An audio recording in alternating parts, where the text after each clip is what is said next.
what you think are the most important things that you feel a modern e-commerce business should be focusing on and be really good at today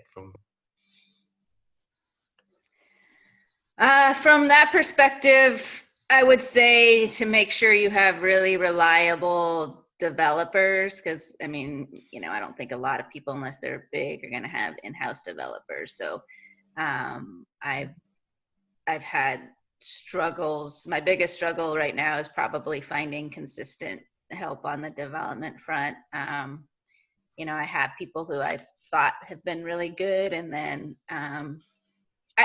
I think at some point they get comfortable with you, and so they start putting you on the back burner, and nothing is urgent anymore because they know they can count on your business. This is kind of what I'm experiencing right now.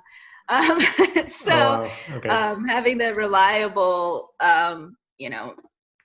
developer, because I don't know anything obviously about writing code or anything like that. So something breaks and I need it fixed and it's hurting sales, it's like I need someone that can fix it right away. And so I think that's the most important thing, because each day that your site is down or is not working is money out of your pocket. So sure. That's my biggest thing, is trying to find that. Does that make sort of these, relatively speaking, newer platforms which are completely managed, like, the Shopify's, the BigCommerce, and these kind of guys, more attractive, would you say, to newer entrants where, they can just sort of hopefully skip most of that headache, which you actually personally had to go through? I mean, to some degree, I have that from one of my other businesses. I have a hosted platform like that, and they take just as long to get back to me and resolve an issue. So okay. I wouldn't say that there's any expediency there either. Right. So really just focus on trying to find good help. I guess especially in an area that you identify that, I guess as a founder, you kind of need to wear all the hats in one go.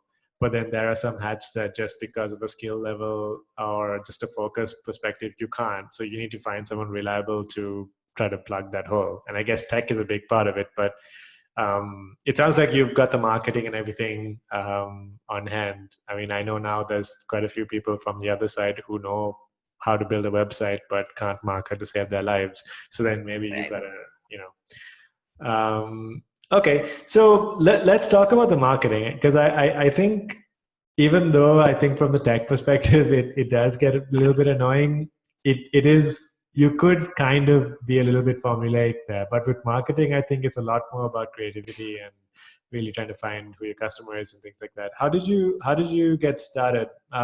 Maybe let's not talk about the brick and mortar store, because obviously you have the benefit of hindsight, where I guess you got to meet people directly. But for the e-commerce side, how did you think about how did that evolve when you look at what your customer definition was? Yeah, so mostly by still talking to customers. I mean, I have a complicated product, so we do get a lot of phone calls, and we do talk to a lot of customers. And an average phone call is probably 30 minutes because it's a complicated product and people want to walk it through and make sure they understand everything like that. So,